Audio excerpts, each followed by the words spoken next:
नमस्कार मैत्रिणींनो, आज आपण करणार आहोत चहा मसाला।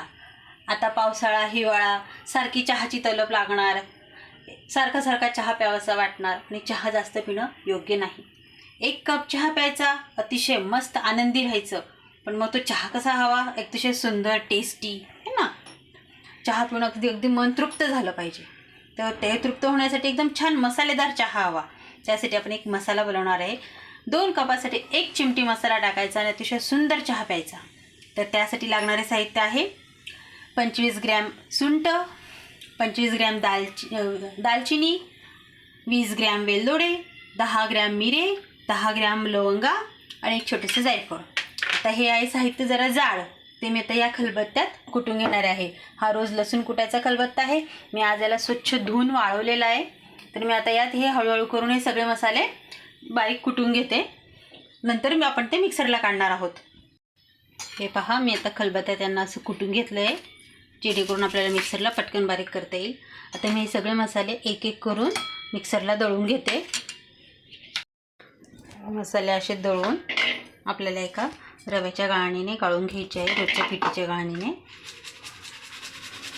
गाळून पुन्हा वर जे निघेल ते पुन्हा एकदा आपण मिक्सरला फिरवून घेऊयात। खाली छान वा अतिशय सुंदर सुगंध येतोय। तर मी हे पुन्हा एकदा दळून घेते।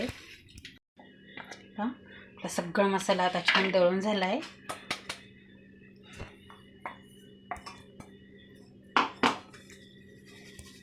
हे गाळून झाल्यावर थोडंसं वरती वेलदोडेचं राहणार आहे, तर ते आपण आपल्या चहा पावडरमध्ये टाकून देऊ शकतो।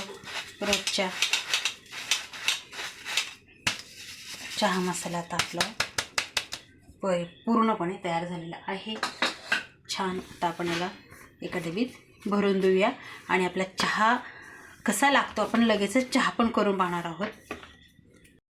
याला मी एका छानशा अशा बरणीत भरून घेते पहिले, याचा वास नको निघून जायला। मग मी जरा चहा करते आणि कसा आपला मसाला कसा झाला आहे ते तुम्हाला सांगते। आपण लगेचच 1 कप चहा करून पाहूयात। अर्धा कप पाणी, 2 चमचे साखर, यात तुम्ही 1 चमचा चहा पावडर, याला थोडी उकळी येऊ द्या। यात तुम्ही तुळशी मंजुळासुद्धा घालू शकतात वाळलेल्या दळण्याच्या वेळेस, पण आपण उपवासाला बरेच जण मंजुळा नाही खात, तुळशी नाही खात, त्यामुळे आपण नाही घातली आज। हे बघा, तुम्ही अगदी 1 चिमटी मी मसाला घालणार आहे, अगदी 1 चिमटी। 1 कपासाठी अगदी छोटी हलकी चिमटी घातली आहे। तुम्ही यात एक छोटा चमचा घालून ठेवू शकता।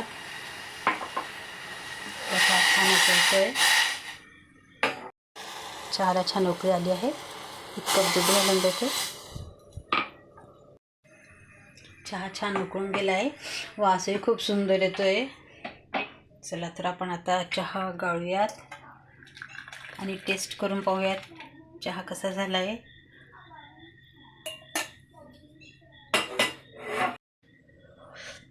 वाह, खूप सुंदर चहा झालेला आहे, अतिशय सुंदर। तुम्हाला रेसिपी आवडल्यास तुम्ही हे करून पहा, चहा पिऊन पहा आणि मला नक्की कमेंट करा, शेअर करा, लाईक करा, कमेंट करायला विसरू नका। थँक्यू।